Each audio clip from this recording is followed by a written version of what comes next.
Hello दोस्तों, आप लोग कैसे हैं। उम्मीद करते हैं कि आप लोग अच्छे होंगे और आपकी पढ़ाई जो है कंटिन्यू चल रही होगी।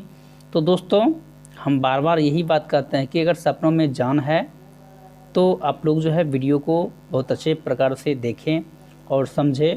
और हाँ, एक चीज़ और बात करना चाहते हैं कि यदि आप तैयारी रियल में करना चाहते हैं तो इस टॉपिक, क्योंकि हम बहुत सुनते हैं कि लूसेंट जो है पढ़ने में जो है नहीं बनता है, यानी याद करने में नहीं बनता है, तो इसलिए हम लोग जो है इस वीडियो को लेकर आए हैं। दोस्तों, जैसे कि हम लोग जो है अनुभव किए हैं इस चीज़ से कि अगर आप जो है वीडियो कहीं आप जा रहे हैं ना, तो उसको आप मोबाइल में चला के और 2x जो है ना, इस पे जो है आप चलाकर देख सकते हैं बहुत ही कम समय में। और आपको रिवीजन जो है, क्योंकि देखने के बार बार देखने के बाद क्या होता है, वो माइंड में फिट हो जाता है। तो चलिए दोस्तों, और मेरा अनुभव था इसलिए हम लोग जो है आपको शेयर करने का प्रयास किए। और आपको कैसा लगा ये भी बात आप कमेंट सेक्शन में जाकर ज़रूर बताइएगा। जब अप्लाई करिएगा तो बेनिफिट कैसा हुआ तो वो बताइएगा। चलिए हम बढ़ते हैं। टॉपिक जो है हम लोग चलेंगे वैष्णव धर्म के बारे में, क्योंकि जैन धर्म जो है ख़त्म हो चुका था, बौद्ध धर्म ख़त्म हो चुका था। तो हम लोग जो है आगे बढ़ेंगे और देखते हैं।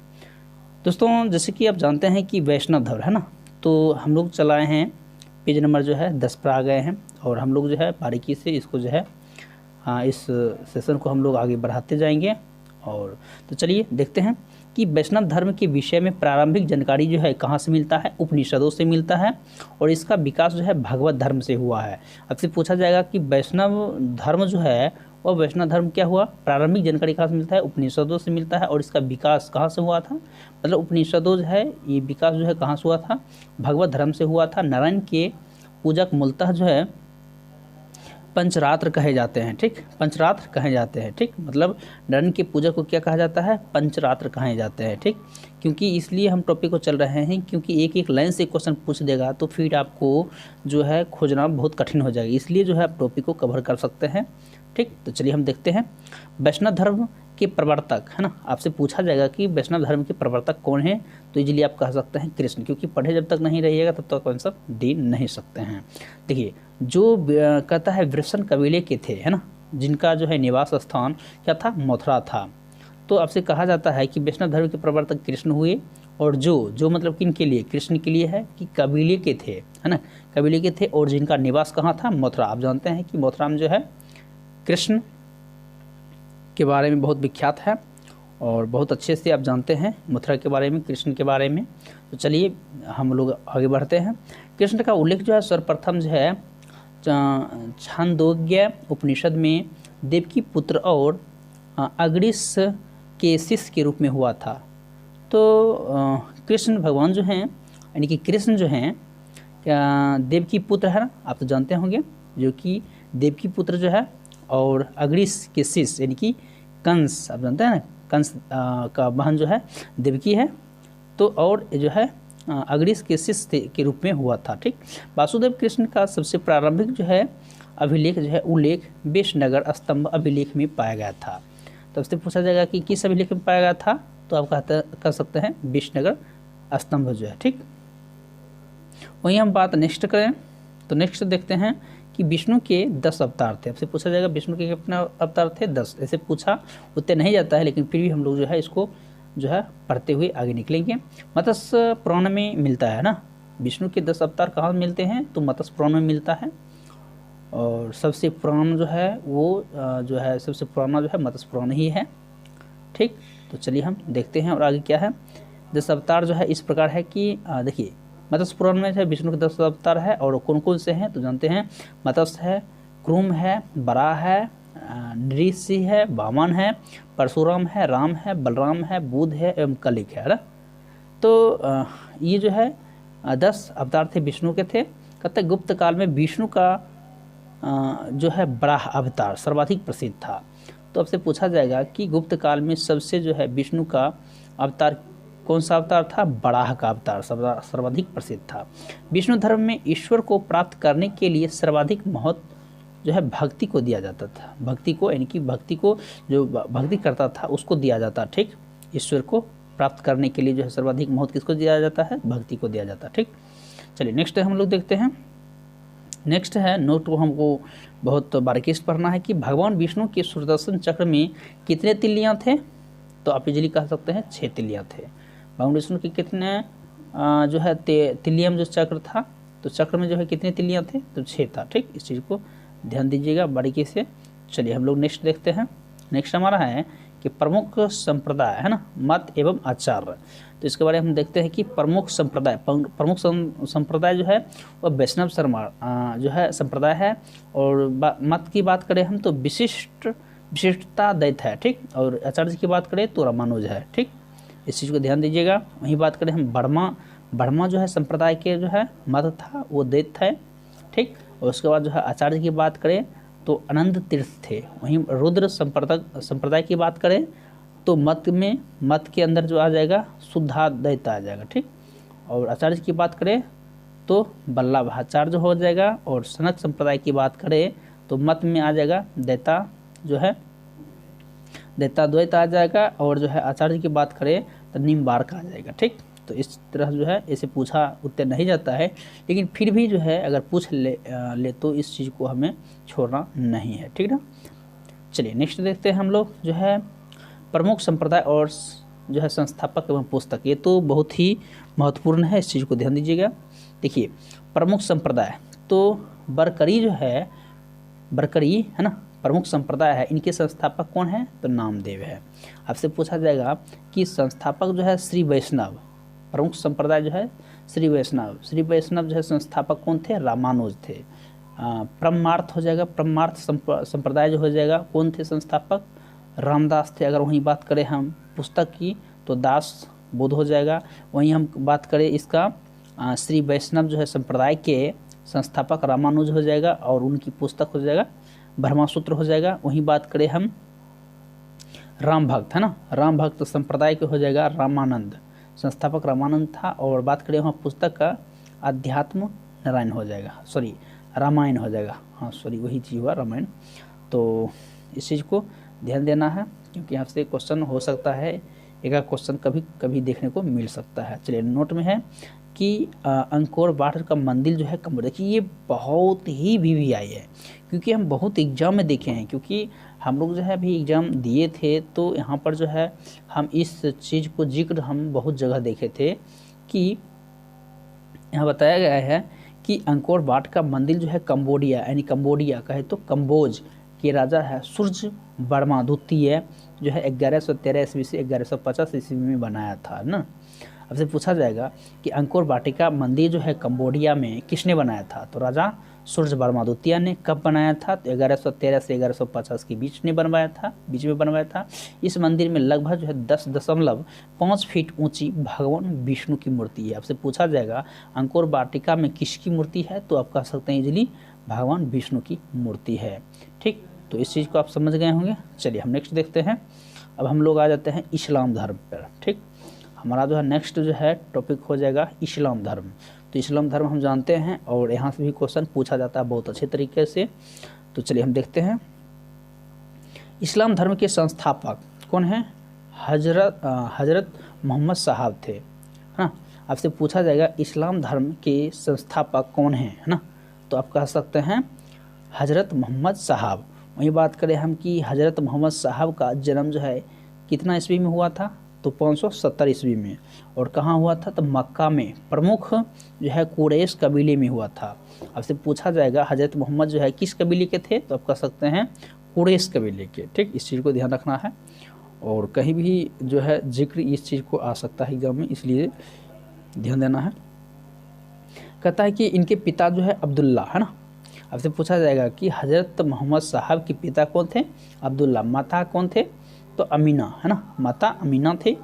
और उनका लालन पालन जो है उनके चाचा, है ना, चाचा का क्या नाम था, अब्बू तालिब। ठीक, चाचा का नाम अब्बू तालिब। अब पूछा जाएगा अब्बू तालिब किसका नाम था, तो आप कह सकते हैं हजरत मोहम्मद साहब के, क्योंकि एक एक पॉइंट को हम लोग ले चल रहे हैं। ठीक ना, छोड़ने की कोई बात ही नहीं है, क्योंकि बेसिक से पढ़ने के बाद क्या होता है कि आपको सारी डिटेल्स पता रहता है, कहीं से भी क्वेश्चन पूछेगा छूटने में से नहीं है।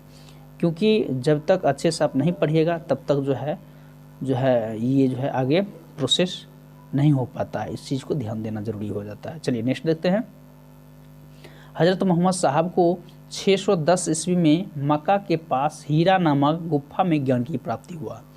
तो हज़रत मोहम्मद साहब को जो ज्ञान की प्राप्ति कहाँ हुआ था, तो हीरा नामक गुफा में। ठीक, तो इस चीज़ को ध्यान रखना है। देखिए क्वेश्चन पहले हम क्या करते हैं कि एक तरह से पहले पढ़ते हैं ना, पढ़ने के बाद क्या करते हैं हम लोग क्वेश्चन पूछ देते हैं, और आपको जो है क्या करना है इसके साथ ही क्वेश्चन मन मन जो है पहले एक बार हम पढ़ते हैं तो उसको क्या करना है, जैसे हम क्वेश्चन पूछे, जैसे कि यहाँ पूछे थे कि हज़रत मोहम्मद साहब को मक्का के पास, है ना, मक्का के पास हीरा नामक गुफा में ज्ञान प्राप्ति हुआ था कब, तो आप कह सकते हैं 610, क्योंकि एक बार पहले बोलते हैं उसके बाद हम क्वेश्चन करते हैं। और वो पूछा जाएगा कि हज़रत मोहम्मद साहब को किस गुफा में ज्ञान की प्राप्ति हुआ था, तो आप कह सकते हैं हीरा नामक गुफा में। ठीक, इस चीज़ को ध्यान रखिएगा। देखिए क्वेश्चन तरीका कैसे होता है, आप भी जो है मन मन दे सकते हैं इसका आंसर। 24 सितंबर जो है 622 ईस्वी को पैगंबर के मक्का से मदीना की यात्रा इस्लाम जगत मुस्लिम संबत जो है हिजरी संबत, है ना, के नाम से जाने जाते हैं।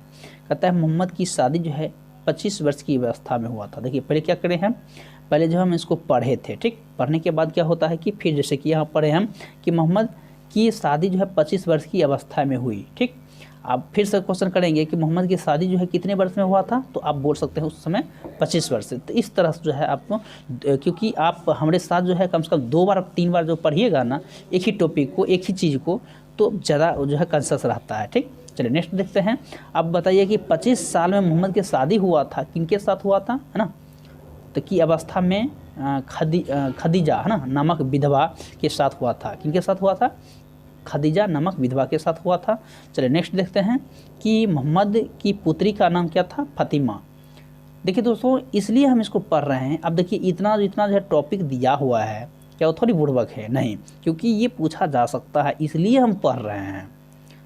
अब कोई कहेंगे कि लगातार पढ़ रहे हैं ये इतना है, नहीं, क्योंकि अभी जो है नोटिफिकेशन यानी कि टाइम से अगर पहले सब चीज़ कवर कर लेते हैं तो आपको बोले ना कहीं से क्वेश्चन दे तो छूटना नहीं चाहिए, मेरा ये मकसद है। ठीक, चलिए नेक्स्ट क्वेश्चन है, क्वेश्चन हम लोग देखते हैं और पढ़ते हैं। चलिए मोहम्मद की पुत्री का नाम क्या है, फातिमा, एवं दामाद का क्या नाम है, अली, है ना। कहता है कि देवदूत जो है जिब्रियल, है ना, जिब्रियल ने पैगंबर मोहम्मद साहब को कुरान अरबी भाषा में संप्रेषित की। कुरान इस्लाम धर्म का पवित्र ग्रंथ था। आप देखिए पूछा जाएगा कि यानी कि इस्लाम धर्म का पवित्र ग्रंथ कौन था, तो आप कह सकते हैं कुरान। ठीक, इस प्रकार से देखिए क्वेश्चन पूछता है। चलिए नेक्स्ट देखते हैं। कहता है कि यह जो है पवित्र ग्रंथ जो है कितने अध्याय में है, तो 114 अध्याय में है। आपसे पूछा जाएगा 114 अध्याय में कौन है, तो आप कह सकते हैं कुरान है। कहता है अध्याय में बांटी गई है। कहता है इसमें जो है 6360 पद है। कितने पद हैं, 6360 पद हैं। कहता है पैगंबर मोहम्मद साहब ने कुरान की शिक्षाओं का उपदेश दिया था। किसका उपदेश दिया था, हज़रत मोहम्मद साहब जो है ने कुरान की शिक्षा का क्या दिया था, उपदेश दिया था, है ना, पढ़ने के लिए दिया था। ठीक, हज़रत मोहम्मद साहब की मृत्यु कब हुआ था, तो मृत्यु हुआ था 8 जून 632 ईस्वी में हुआ था। सॉरी, तो कितना हुआ था, हज़रत मोहम्मद साहब की मृत्यु जो है 8 जून जो है 632 ईस्वी में हुआ था। इन्हें जो है मदीना में दफनाया गया था। तो पैगंबर जो है मोहम्मद साहब को जो है कहाँ जो है दफनाया गया था, तो आप कह सकते हैं मदीना में दफनाया गया था। ठीक, मृत्यु कब हुआ था, तो 8 जून जो है 632 ईस्वी में हुआ था। चलिए नेक्स्ट हम लोग देखते हैं। नेक्स्ट है हमारा है कि मोहम्मद साहब की मृत्यु के बाद जो है इस्लाम सुन्नी तथा शिया नामक 2 पंथों में विभक्त हो गया था। अब देखिए क्वेश्चन यहाँ फिर बनता है कि मोहम्मद साहब, है ना, मोहम्मद साहब की मृत्यु के बाद जो है इस्लाम कितने पंथों में जो है विभक्त हो गया था, तो 2। कौन कौन, तो कह सकते हैं सुन्नी और शिया नामक, सुन्नी शिया। ठीक, चलिए नेक्स्ट हम लोग देखते हैं। नेक्स्ट आगे है कि सुन्नी उन्हें कहते हैं जो सुनने में विश्वास करते हैं, ना, सुनना मतलब सुन्नी उसको कहते हैं जो सुनने में विश्वास करते हैं। जैसे मान चलिए कि कोई जो है घटना या कहीं हुआ है तो लोग क्या करता है, सुनकर और उसको विश्वास कर लेते हैं, तो उस तरह से हो गया। उसका सुनना जो है, सुन्नी जो है उन्हें कहते हैं विश्वास करते हैं, सुनने पर विश्वास करते हैं। और सुन्ना पैगंबर जो है मोहम्मद साहब के कथनों तथा कार्यों पर विवरण है। ठीक, तो इस चीज़ को ध्यान दीजिएगा। चलिए हम लोग नेक्स्ट देखते हैं। और नेक्स्ट हमारा जो है टॉपिक को जो है, इसी टॉपिक को हम लोग जो है आगे देखते हैं। चलिए तो आप लोग जो है हमारे साथ बने रहें। चलिए नेक्स्ट है सिया अली, है ना। सिया अली की शिक्षा में विश्वास करते थे तथा उन्हें मोहम्मद साहब का न्याय समस्त जो है उत्तराधिकारी मानते हैं। अली मोहम्मद साहब के दामाद, है ना। अली जो है वह मोहम्मद साहब के क्या थे, दामाद थे। चलिए नेक्स्ट देखते हैं। नेक्स्ट है कि अली की 661 ईस्वी में हत्या कर दी गई थी। अब देखिए अली मतलब क्या, इनके दामाद को हत्या कब हुआ था, 661 ईस्वी में हुआ था, हत्या कर दी गई थी। अली के पुत्र जो है हुसैन की हत्या जो है 680 में हुआ था। अब देखिए अली के पुत्र यानी क्या, जो अली था दामाद के पुत्र यानी कि जो है वह मोहम्मद साहब के जो नातिन है ना, पुत्र नातिन जो है हुसैन, है ना, उनकी भी हत्या कब हुआ था, 680 ईस्वी में हुआ था। कहता है करबला, है ना, कबरला कहाँ पड़ता है, इराक में नमक स्थान पर कर दी गई थी। इन दोनों हत्या के जो है सिया को निश्चित मत का रूप दे दिया था। ठीक। अब नेक्स्ट है कि पैगंबर जो है मोहम्मद साहब की उत्तराधिकारी जो है खलीफा कहलाए थे। उत्तराधिकारी जो है ना वो कौन कहलाते थे, तो खलीफा। ठीक, पैगंबर मोहम्मद साहब के। नेक्स्ट है कि इस्लाम जगत में खलीफा पद जो है 1924 ईस्वी में तक रहा और कहता है 1924 में इसे तुर्की के शासक जो है मुस्तफ़ा, है ना, मुस्तफ़ा जो है वह कमाल पाशा ने समाप्त कर दिया था। अब देखिए यहाँ बताया गया है कि 1924, है ना, 1924 में तुर्की इस्लाम जगत की खलीफा पद, है ना, खलीफा पद होता था। ये खलीफा पद को जो है किसने समाप्त कर दिया था, तो कमाल पाशा ने समाप्त कर दिया था। ठीक, कहाँ के शासक थे, तो तुर्की के शासक थे। चलिए नेक्स्ट है इब्न इसाक, है ना। इब्न इसाक ने सर्वप्रथम पैगंबर साहब का जीवन चरित्र लिखा था। देखिए ये भी बहुत ही इम्पोर्टेंट है कि आपसे पूछा जाएगा कि पैगंबर साहब का जो है जीवन चरित्र लिखा था, के लिखा था, इब्न इसाक लिखा था। ठीक, इस चीज़ को ध्यान रखना है। चलिए नेक्स्ट देखते हैं। नेक्स्ट है कि मोहम्मद साहब पैगंबर के जन्मदिन पर ईद ए मिलाद उन नबी पर मनाया जाता है। इससे पूछा जाएगा कि ईद ए मिलाद उन नबी जो है किनके नाम पर मनाया जाता है, किनके जन्मदिन पे जो है मनाया जाता है, तो आप कह सकते हैं मोहम्मद साहब पैगंबर के नाम पर। ठीक, इस चीज़ को ध्यान रखना है। चलिए नेक्स्ट देखते हैं। नेक्स्ट हमारा है कि भारत में सर्वप्रथम जो है इस्लाम का आगमन अरबों के जरिए हुआ था। अब पूछा जाएगा कि भारत में सर्वप्रथम जो है इस्लाम का आगमन जो है किसके जो यानी कि कह सकते हैं कि भारत में सर्वप्रथम जो है इस्लाम का आगमन जो है किसके जरिए हुआ था, तो आप कह सकते हैं अरबों के जरिए हुआ था। नेक्स्ट देखते हैं कि 712 ईस्वी में अरबों ने सिंध जीत लिया था, है ना। आपसे पूछा जाएगा कि अरबों ने सिंध कब जीत लिया था, तो आप कह सकते हैं 712 ईस्वी में। और सबसे पहले भारत के, है ना, भारत के वही बात करें हम तो कहते हैं कि यहाँ पर भारत के इसी भाग में इस्लाम का एक महत्वपूर्ण धर्म बना था। ठीक, चलिए नेक्स्ट देखते हैं हम लोग।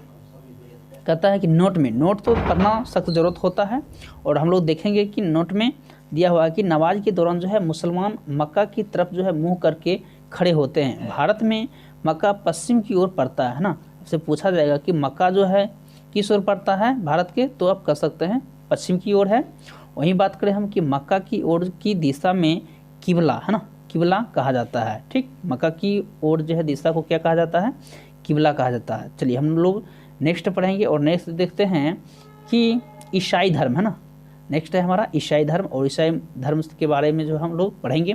चलिए नेक्स्ट है कि ईसाई धर्म के संस्थापक, है ना, ईसाई धर्म के संस्थापक कौन है, ईसा मसीह है। और प्रमुख ग्रंथ कौन है, बाइबिल। ईसा मसीह के जो है प्रमुख ग्रंथ कौन है, बाइबिल। आपसे पूछा जाएगा कि ईसाई धर्म के संस्थापक कौन है, तो कह सकते हैं आप ईसा मसीह। वही बात करें हम कि प्रमुख ग्रंथ की बात करें तो बाइबिल कह सकते हैं। ईसा मसीह का जन्म जो है जेरूशलेम के निकट बैथलेहम नामक स्थान पर हुआ था।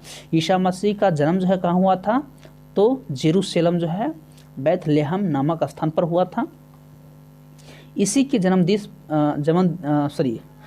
दिवस पर जो है क्रिसमस के रूप में मनाया जाता है। आप जानते हैं कि क्रिसमस डे जो है मनाया जाता है किनके जन्मदिन पर मनाया जाता है, तो आप यहाँ पर कह सकते हैं ईसा के जन्मदिन पर। ठीक, के रूप में मनाया जाता है। कहता ईसा मसीह के माता का नाम क्या था? मेरी, है ना, मेरी था, और पिता का नाम जोसेफ था। क्या था?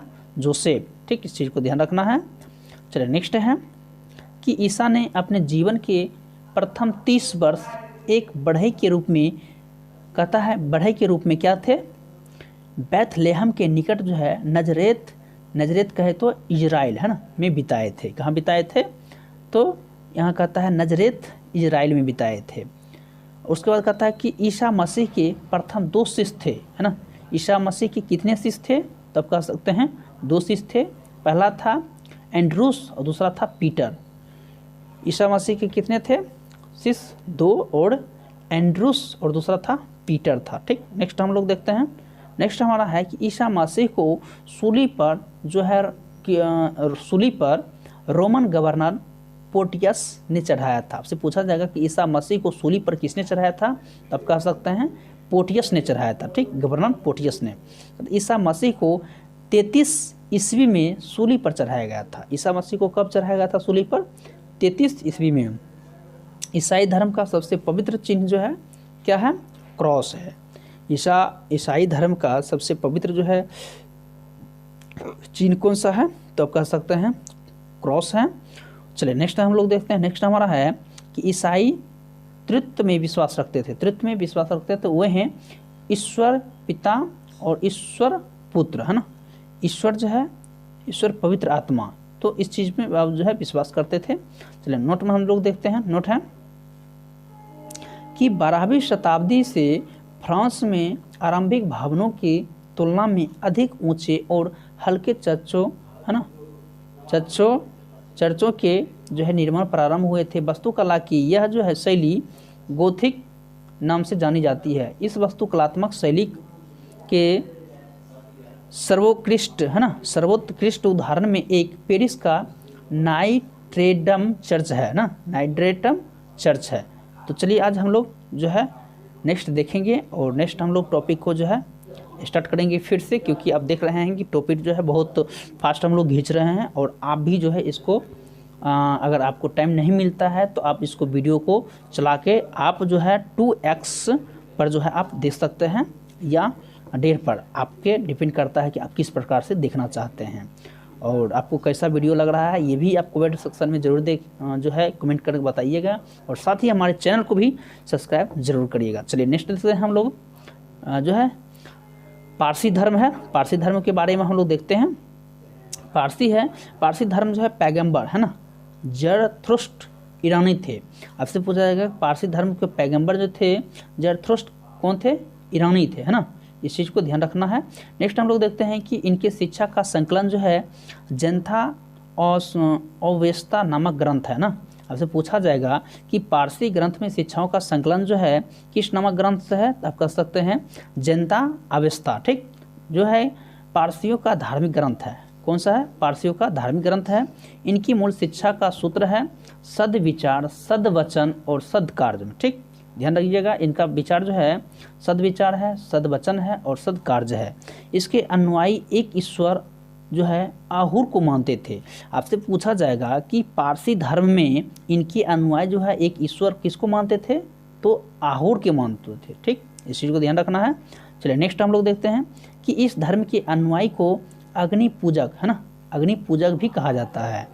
तो कह सकते हैं यहाँ पर हम लोग कि पारसी धर्म, है ना, पारसी धर्म है, पारसी धर्म के अनुयायी के जो कहा जाता, अनुयायी को कहा जाता है अग्नि पूजक। ठीक, क्योंकि बार बार हम लेने के मतलब हो गया कि क्वेश्चन को जो है थोड़ा सा कि ताकि आप लोग जो है इसको भूले ना। ठीक, नेक्स्ट हमारा है कि मगध राज का उत्कर्ष, है ना।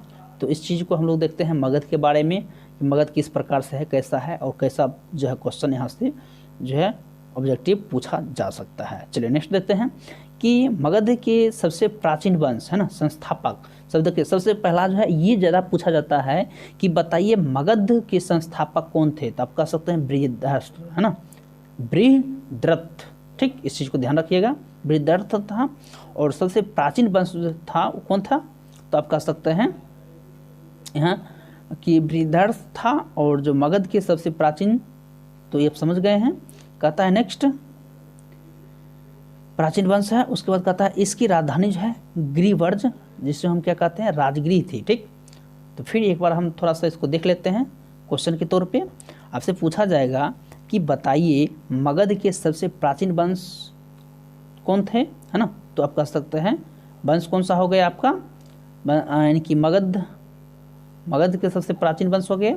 उसके बाद इसके संस्थापक की बात करें तो हम कह सकते हैं बृहदर्थ था। और इसकी राजधानी की बात करें तो राजधानी मतलब कहाँ था, तो आप कह सकते हैं इसका गिरिवर्ज हो गया। और गिरिवर्ज को हम लोग क्या कहते हैं राजगृह भी कहते हैं। ठीक, इस चीज़ को ध्यान रखना है। चलिए नेक्स्ट हम लोग देखते हैं जरासंध, है ना। जरासंध जो है बृहदर्थ का पुत्र था। देखिए ये भी क्वेश्चन बहुत वीवीआई है कि जरासंध था, है ना। जरासंध था वो किनका पुत्र था, बृहदर्थ का था। ठीक, देखिए अब नेक्स्ट आता है कि हर्यक वंश, है ना। हर्यक वंश के संस्थापक, देखिए ये भी क्वेश्चन बहुत अच्छा है और पूछा जाता है। हर्यक वंश, है ना, हर्यक वंश के संस्थापक कौन थे, तो बिंबिसार थे। ठीक, देखिए ये BSSC में जहाँ तक हमको याद है कि क्वेश्चन पूछा गया था, तो इस चीज़ को आप ध्यान दीजिएगा। क्वेश्चन जो है इनकी बात करें रेलवे हो गया, SSC हो गया, वगैरह हर जगह ये जो है क्वेश्चन पूछा जाता है। ठीक, तो इस चीज़ को ध्यान रखिएगा। देखिए हर्यक वंश के संस्थापक कौन थे, बिंबिसार था, है ना। मगध की गद्दी पर कब बैठा था, आपसे पूछा जाएगा कि हर्यक वंश के संस्थापक बिंबिसार जो है वह जो है मगध की गद्दी पर कब बैठा था, तो आप कह सकते हैं 544 ईसा पूर्व। ठीक, इस चीज़ को ध्यान दीजिएगा। बौद्ध ग्रंथों के अनुसार में बैठा था। कहता है कि वह बौद्ध धर्म का अनुयायी था, है ना। आप देखिए कि हर्यक वंश के जो है संस्थापक जो है वह बिंबिसार जो है वह बौद्ध धर्म के क्या थे, अनुयायी थे, है ना। प्रथम भारतीय जो है राजा था। ठीक, यह जो थे प्रथम भारतीय राजा था जिससे प्रशासनिक व्यवस्था पर बल दिया था। तो प्रशासनिक व्यवस्था पर जो बल दिए थे कौन, बिंबिसार दिए थे। चलिए नेक्स्ट हम लोग देखते हैं। नेक्स्ट है कि बिंबिसार ने ब्रह्मदत्त को हराकर अंगराज को मगध में मिला लिया था।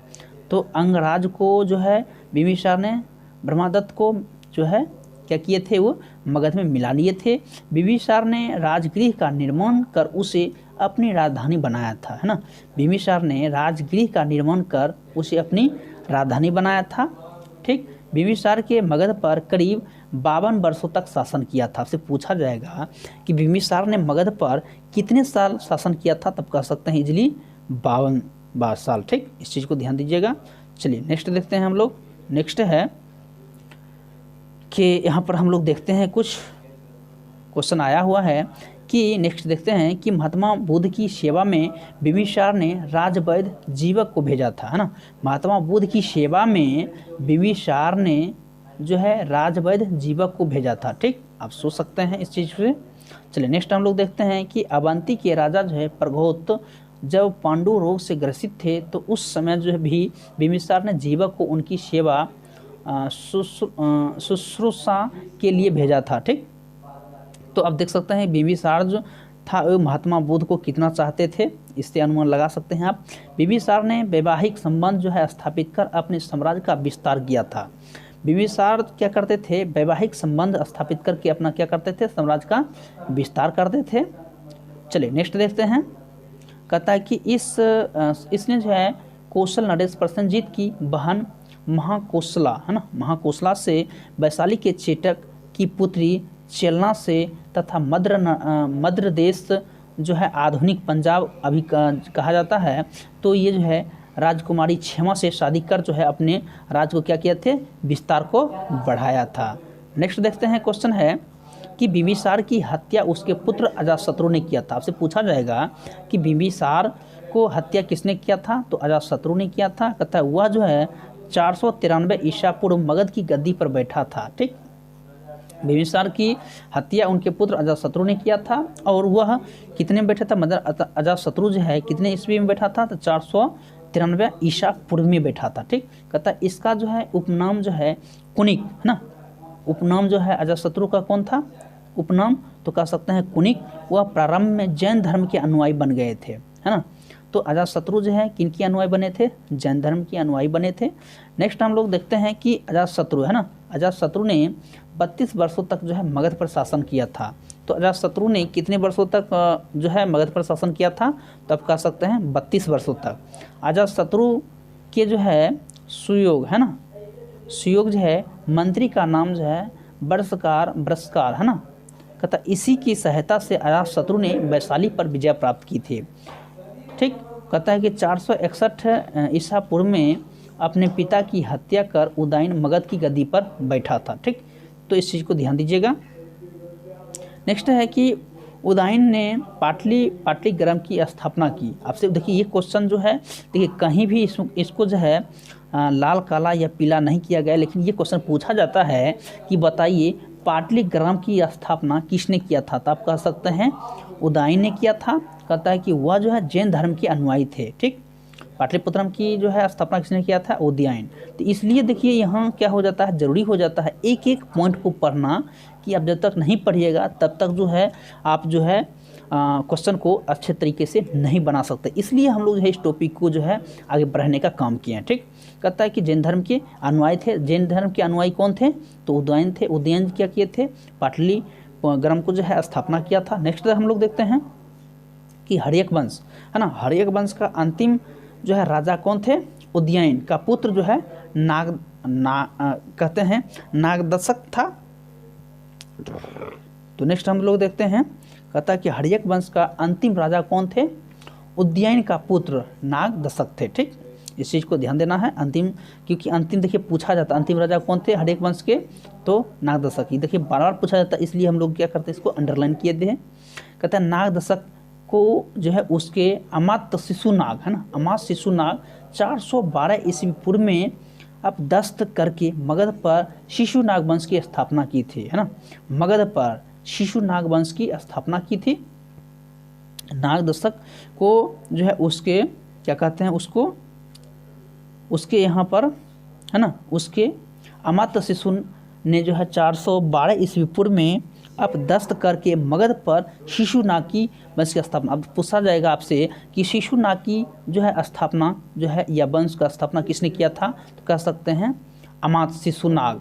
ठीक, अमात्य शिशुनाग जो कि शिशुनाग वंश की स्थापना की थी। कहते हैं शिशुनाग ने अपनी राजधानी पाटलिपुत्र से हटाकर वैशाली स्थापित किया था। देखिए यहाँ पर क्वेश्चन पूछा जा सकता है कि किसने पाटलिपुत्र से हटाकर वैशाली जो है अपनी राजधानी किया था? तो कह सकते हैं अमात्य शिशुनाग। ठीक, और शिशुनाग वंश की जो है एक कह सकते हैं हम कि संस्थापक कौन थे? अमात्य शिशुनाग थे।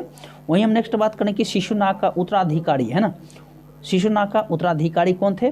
कालाशोक थे, और राजधानी को पाटलिपुत्र में ले गया था। ठीक, देखिए यहाँ पर फिर देखिए क्वेश्चन यहाँ से पूछा जाएगा, शिशुनाग का उत्तराधिकारी कौन थे? कालाशोक। ठीक, उसके बाद कहता है पुनः राजधानी को पाटलिपुत्र में ले गया था। ठीक, तो वैशाली से कहाँ फिर ले गया था? तो पाटलिपुत्र में ले गया था। ठीक, इस चीज़ को ध्यान रखिएगा। नेक्स्ट कहता है ले गया शिशुनाग वंश का अंतिम राजा। देखिए अंतिम और संस्थापक ये दो चीज़ जो है ना, ये क्वेश्चन आपसे पूछा जा सकता है। ठीक, शिशुनाग वंश का अंतिम राजा कौन था? नंदीवर्धन था। शिशुनाग के अंतिम जो है राजा कौन थे? नंदीवर्धन थे। चलिए नेक्स्ट हम लोग देखते हैं। नेक्स्ट है कि नंद वंश के संस्थापक। देखिए ये बार बार क्वेश्चन पूछा जाता है और इस चीज़ को ध्यान देना अत्यंत जरूरी है ना। नंद वंश का संस्थापक जो है कौन है? तो महापद्मानंद। ठीक, महापद्मानंद है। एवं अंतिम शासक की बात करें तो घनानंद। आप जानते हैं कि घनानंद को ही जो है हराकर जो है क्या किए थे? मौर्य वंश की स्थापना हुआ था है ना, चंद्रगुप्त मौर्य। आप जानते होंगे इसके बारे में बहुत अच्छे से, और हम आगे भी डिस्कस करेंगे। ठीक, घनानंद था और यह जो है सिकंदर का समकालीन थे है ना। घनानंद था और यह जो था किनके कालीन थे? सिकंदर का समकालीन थे। इसे देखिए नेक्स्ट आ गया जो हम बोल रहे थे अभी, चंद्रगुप्त मौर्य ने युद्ध में पराजित किया और मगध पर एक नए वंश जो है मौर्य वंश की स्थापना किया था। ठीक, जो कि मौर्य वंश चंद्रगुप्त मौर्य। ठीक, तो चंद्रगुप्त मौर्य ने बैठा था, देख सकते हैं। तो इस चीज़ को आप बढ़िया से अच्छे से पढ़ लिए हैं, और आपके सामने जो अगर क्वेश्चन आ जाए तो आप जो है बार बार इसको देखे हुए हैं तो याद हो गया होगा, और जो है आप क्वेश्चन नहीं छोड़ सकते हैं। ठीक, इसको जितना बार पढ़ेंगे उतना बार क्या होगा, ये मौजूद होगा। चलिए हम लोग देखते हैं सिकंदर है ना, सिकंदर के बारे में थोड़ा जानते हैं।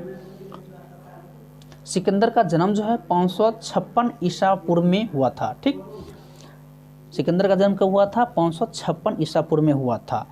उसका पिता जो है फिलिप था। कौन थे? फिलिप थे। फिलिप जो है 359 ईसा पूर्व में मकदूनिया का शासक बना था, है ना। मतलब मकदूनिया का शासक कौन बना था? फिलिप, है ना। 359 ईसा पूर्व है मकदूनिया का शासक बना था और इसकी हत्या 329 ईसा पूर्व कर दी गई थी। किसकी हत्या हुई था? फिलिप, है ना। फिलिप जो है मकदूनिया का शासक बना और इसको क्या कर दिया गया था? 329 में जो है ईसा पूर्व में इनकी हत्या हो गया था, ठीक। और बना कब था शासक? 359 ईसा पूर्व में, ठीक। चलिए देखिए, ये क्वेश्चन बार बार पूछा जाता है कि सिकंदर अरस्तुत का शिष्य था। आपसे पूछा जाएगा कि सिकंदर जो है वह अरस्तुत का शिष्य था। आपसे ऐसे भी पूछा जाएगा कि अरस्तुत के शिष्य कौन थे, तो ऑप्शन दिया रहेगा, 4-5 रहेगा, लेकिन सिकंदर भी रहेगा तो सिकंदर मार सकते हैं। तो इसलिए जो है इसको कंठस्थ रखना ध्यान में जरूरी हो जाता है। चलिए नेक्स्ट देखते हैं कि सिकंदर ने भारत विजय का अभियान 326 ईसा पूर्व में प्रारंभ किया था। सिकंदर ने भारत विजय जो है कब अभियान शुरू किया था? 326 ईसा पूर्व में आरंभ किया था। सिकंदर का सेनापति, है ना, आपसे पूछा जाएगा कि बताइए कि सिकंदर का सेनापति कौन थे, तो आप कह सकते हैं सेल्यूकस निकेटर, है ना। इससे आपसे पूछा जा सकता है तो इजीली आप जवाब दे सकते हैं। सिकंदर को पंजाब के शासक पोरस के साथ जो है युद्ध करना पड़ा था। सिकंदर को पंजाब के शासक कौन थे? तो पोरस, है ना। पोरस के साथ किसको जो है युद्ध करना पड़ा था? तो सिकंदर के साथ जो है करना पड़ा था, ठीक। नेक्स्ट हम लोग देखते हैं जिसे हाइडेस्पीज के युद्ध या झेलम विस्तता, है ना। झेलम को कहा जाता है वितस्ता, है ना, का युद्ध के नाम से झेलम का जो है विस्तता के नाम से जाना जाता है, ठीक। तो युद्ध के नाम से जाना जाता था, ठीक। चलिए नेक्स्ट हम लोग देखते हैं। नेक्स्ट है कि सिकंदर की सेना ने ब्यास नदी के पश्चिमी तट पर पहुंचकर उसे पार करने से इनकार कर दिया था, है ना। तो आपसे पूछा जाएगा कि सिकंदर की सेना जो है किस नदी को पार करने से इनकार कर दिया था, तो आप कह सकते हैं इजीली ब्यास नदी को, ठीक। नेक्स्ट है कि सिकंदर की मृत्यु, है ना, ये भी क्वेश्चन बहुत जो है इम्पोर्टेंट है कि सिकंदर की मृत्यु जो है कब हुआ था? तो 323 ईसा पूर्व में बेबीलोन, है ना, बेबीलोन में 33 वर्ष की अवस्था में, ठीक, में हो गई थी। सिकंदर का जो है जल सेनापति का नाम था, क्या नाम था? सिकंदर के जल जो है सेनापति का नाम कौन था? निर्याकस। कौन थे? निर्याकस थे। सिकंदर का प्रिय घोड़ा, है ना, बहु केफला था। कौन थे? बहु केफला थे। आपसे पूछा भी जा सकता है, इसलिए इस चीज़ को ध्यान रखना जरूरी है। सिकंदर का प्रिय घोड़ा कौन थे? बहु केफला, ठीक। इसी के नाम पर इसने झेलम नदी के तट पर बहु केफला नामक नगर बसाया था, ठीक। आपसे पूछा जाएगा कि बहु केफला नामक जो है नगर किसने बसाया था, तो आप कह सकते हैं कि यहाँ पर सिकंदर ने बसाया था, ठीक। और किसके नाम पर? तो घोड़े के नाम पर, ठीक। चलिए नेक्स्ट हमारा जो है क्वेश्चन जो है और टॉपिक आ चुका है। टॉपिक है कि मौर्य साम्राज्य, है ना। मौर्य साम्राज्य हम लोग देखेंगे और बड़ी हम लोग फास्ट करते जा रहे हैं और आप लोग भी है इसको क्या करना है, ध्यानपूर्वक जो है रिवीजन करना है। और याद नहीं होता है तो आप बार बार इसको वीडियो को देखें और जो है कहीं भी आप जा रहे हैं तो आपको टाइम नहीं मिल रहा है तो कान में वाक में लगाकर आप 1.5 या 2 जो है पिक्सल पर जो है आप इस पर देख सकते हैं स्पीड बढ़ा के, ठीक। चलिए नेक्स्ट हम लोग देखते हैं मौर्य साम्राज्य है। मौर्य साम्राज्य को बहुत अच्छे से हम लोग पढ़ेंगे और बहुत ही ये जो है महत्वपूर्ण है। चलिए नेक्स्ट देखते हैं कि मौर्य वंश का संस्थापक कौन है? चंद्रगुप्त मौर्य, है ना। मौर्य वंश का संस्थापक चंद्रगुप्त मौर्य है। जन्म की बात करें हम तो चंद्रगुप्त मौर्य की जन्म कब हुआ था? 345 ईसा पूर्व में हुआ था, ठीक। वहीं बात करें हम नेक्स्ट कि जस्टिन ने चंद्रगुप्त मौर्य को सेंड्रोकोटस कहा जाता था, ठीक। जस्टिन ने चंद्रगुप्त मौर्य को क्या कहा जाता है? सेंड्रोकोटस, ठीक, कहा जाता है, जिसकी पहचान जो है विलियम जोन्स ने चंद्रगुप्त मौर्य से की है ना, ठीक। जिसकी पहचान विलियम जोन्स ने चंद्रगुप्त मौर्य से की है, ठीक। इस चीज़ को ध्यान रखना है।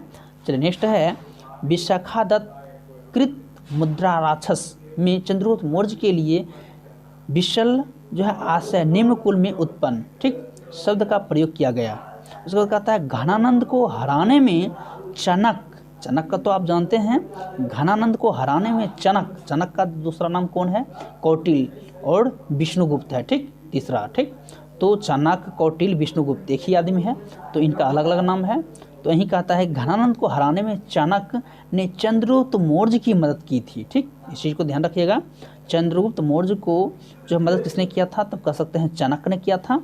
जो चंद्रगुप्त मौर्य को प्रधानमंत्री बना और उसके द्वारा जो है लिखित पुस्तक अर्थशास्त्र था। ठीक, तो अर्थशास्त्र यहाँ कहा जाता है चंद्रगुप्त प्रधानमंत्री बना और इसके द्वारा लिखित पुस्तक है ना। तो चाणक्य जो है, चाणक्य यहाँ मदद की थी, जो है ना, जो किसके लिए है, तो चाणक्य के लिए है। ठीक, चाणक्य अर्थशास्त्र जो है इसके द्वारा लिखित पुस्तक जो है अर्थशास्त्र है, जिसका संबंध जो है राजनीतिक से, किससे है, तो राजनीतिक से है। इस चीज़ को ध्यान दीजिएगा। देखिए राजनीतिक से है और यहाँ पर बताया गया है। चलिए नेक्स्ट हम देखते हैं कि राजनीतिक से है। कहता है कि नेक्स्ट कि चंद्रगुप्त जो है मगध की राजगद्दी पर कब बैठा है ना, तो 322 ईसा पूर्व में बैठा था। चंद्रगुप्त जो है वह जैन धर्म के अनुयायी थे। आपसे पूछा जाएगा कि चंद्रगुप्त जो है किस धर्म के अनुयायी थे, तो आप कह सकते हैं जैन धर्म में। ठीक, तो इस चीज़ को आप ध्यान दीजिएगा। नेक्स्ट हम लोग देखते हैं, नेक्स्ट है कि चंद्रगुप्त ने अपना अंतिम समय जो है कर्नाटक के श्रवणबेलगोला नामक स्थान में बिताया था। आपसे पूछा जाएगा कि चंद्रगुप्त ने जो है कर्नाटक जो है श्रवणबेला जो है नामक स्थान पर बिताया था। ठीक, जैसे क्वेश्चन आपसे पूछा जाएगा कि चंद्रगुप्त ने अंतिम समय में कहाँ जो है समय बिताया था, तो कह सकते हैं कर्नाटक के श्रवणबेलगोला नामक में, है ना, श्रवणबेलगोला नामक जो है स्थान पर।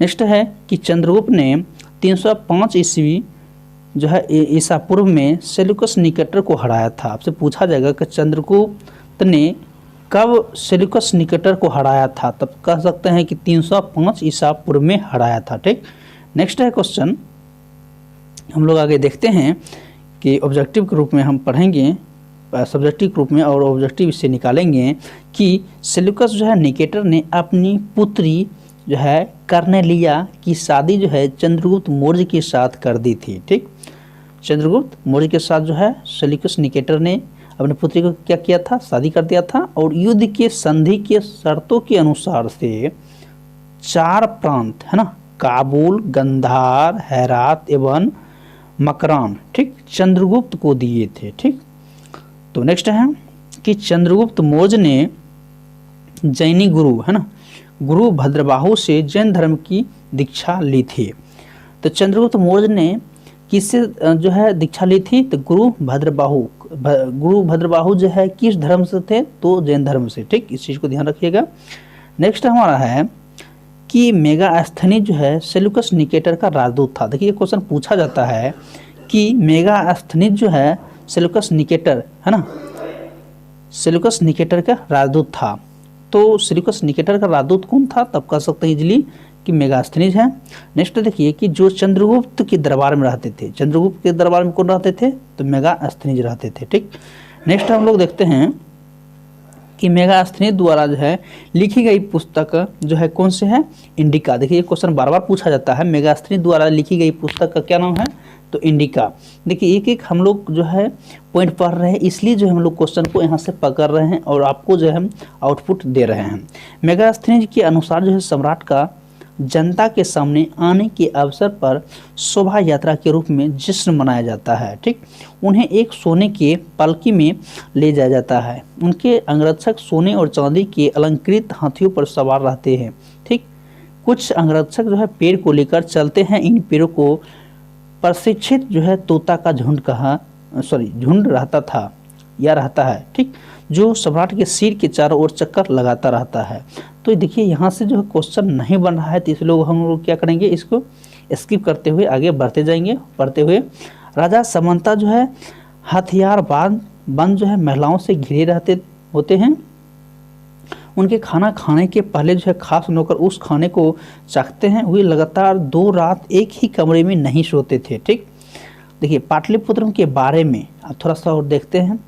जो क्वेश्चन नहीं बनता था उसको हम लोग आगे बढ़ते गए स्पीड में पढ़ते हुए। नेक्स्ट है कि पाटलिपुत्र जो है एक विशाल प्राचीर से घिरा है, जिसमें 570 जो है बुज्र और 64 द्वार हैं। ठीक, जो 2 और 3 मंजिल बाड़े जो है लकड़ी और कच्ची ईंटों से बनी है। राजा महल भी काठ का बना है, जिसे पत्थर की नक्काशी से अलंकृत किया गया है। यह 4 तरफ से उद्यानों और जो है चिड़ियों के लिए जो है बसेरा से घिरा है। देखिए यहाँ से क्वेश्चन नहीं बन रहा था तो हम लोग क्या किए, इसको क्वेश्चन को नहीं लिया आगे। ठीक, नेक्स्ट है कि चंद्रगुप्त मौर्य और सेल्यूकस के बीच जो है हुए युद्ध का वर्णन जो है एपियंस ने किया है। ठीक, अब देखिए क्वेश्चन, अब से देखिए यहाँ पूछता है, क्वेश्चन बन रहा है कि चंद्रगुप्त मौर्य और सेल्यूकस के बीच जो युद्ध हुआ था उसका वर्णन किसने किया था, तो आप कह सकते हैं एपियंस। ठीक, किसने किया था, एपियंस ने। उसके बाद है कि प्लूटार्क के अनुसार चंद्रगुप्त ने सेल्यूकस को 500 हाथी उपहार दिए थे। चंद्रगुप्त ने सेल्यूकस को कितने हाथी दिए थे, तो 500, है ना, 500 हाथी किस रूप में दिए थे, तो उपहार के रूप में। नेक्स्ट है कि चंद्रगुप्त की मृत्यु, है ना, चंद्रगुप्त की मृत्यु जो है कब हुआ था, तो 298 ईसा पूर्व सरवन बेलगोला जो है बेलगोला में उपवास द्वारा हुई थी। ठीक, तो कहाँ हुआ था, तो कह सकते हैं सरवन बेलगोला। ठीक ना, कहाँ है ये, तो कर्नाटक में। ठीक, चलिए हम लोग देखते हैं नेक्स्ट है, और नेक्स्ट चलिए दोस्तों हम लोग जो है इसको नेक्स्ट पढ़ेंगे और इस पे हम जो है आगे बताएंगे आपको। तो चलिए दोस्तों आज की वीडियो इतना ही, और फिर हम मिलते हैं नई वीडियो में। और हमारी ये वीडियो आपको कैसी लगी कमेंट सेक्शन में जाकर ज़रूर बताइएगा। और नेक्स्ट हम लोग जो है पढ़ेंगे यहाँ पर जो है देख सकते हैं, यहाँ पर जो है बिंदुसार के बारे में नेक्स्ट पढ़ेंगे। तो चलिए दोस्तों फिर मिलते हैं नई वीडियो में। जय हिंद।